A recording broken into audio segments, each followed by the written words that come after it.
Hello, welcome to Clarity Design. Just going to have a quick look at how we can smooth down objects and different ways we can do that, and maybe just have a very quick look at how we can start to manipulate things on a slightly more in-depth level. So, got a little archway built up here, but it's a bit modern looking. It's very square edge, very new looking. So let's try and rough this up a little bit. Now, a simple way to do this is I've combined the three cubes that I've got here. I've combined together into one poly surface, and a simple way to simply smooth down this surface would be to just press the 3 key on the keyboard. The issue is that if I haven't booleaned these joints together, we'll learn about that in a later lesson, but if I haven't booleaned these joints together, then I end up getting separation, having to move things around, and really this is not the look I was looking for anyway. So I want a little bit more control than just smoothing this shape down at this point in time. What I want to do is maybe rough this up a little bit. Now, to do this I'm going to have to use the marking menu, and one of the options up in Mesh, which is called Smooth. Okay, so we're going to be using that. There's other ways we could do this with dividing up, cutting faces and interactive split tools and insert edge loop, and we'll look at those another time. But let's just have a quick look at what we can do with just the smooth tool. So if I right click, I get something called the marking menu. And on the right click I can select the edges of objects, object mode, vertex, vertex face and face.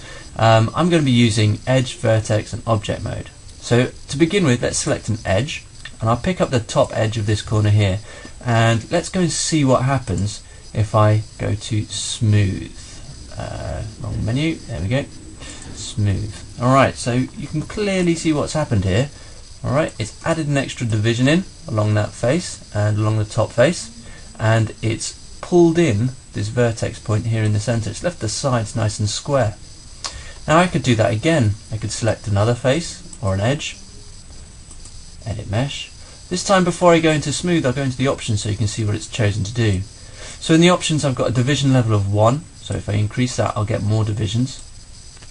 Let's just click apply, see what happens there. Okay, so now I've got a lot more detail going into this edge here, and in fact I think that's a bit too much, so I'm going to press Ctrl Z and go back on that. Let's just pick up this corner vertex here, and I'm going to keep control of my divisions, just do it one at a time at the moment, and I hit apply. There we go, that's more like it. So now I've got a vertex selected instead of an edge. It's kind of done the corner there, so it looks like it's almost been eaten away a little bit. Now I can actually pick up these vertex. I'm still in vertex mode. I can pick these up and I can use the move tool.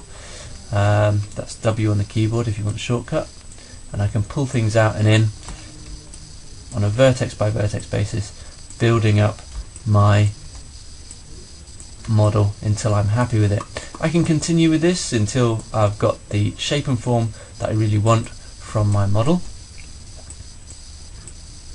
thinking about how I might like to make it look a little bit weathered and different.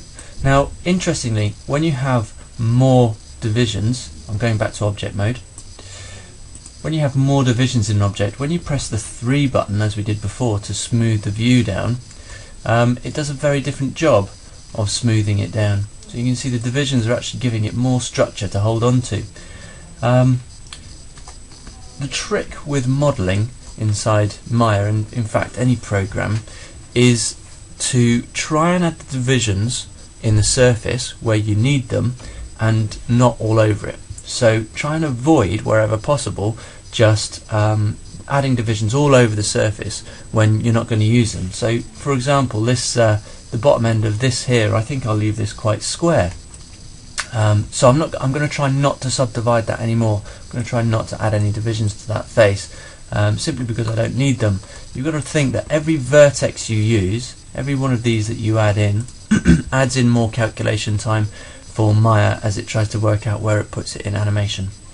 So each one of these vertex is very important, so adding too many can be a little bit disruptive. Let's pull that one in a little bit. So I can keep working on this for a few minutes. I might use it in one of my models later on, but that's all I'm going to show you in this quick tutorial.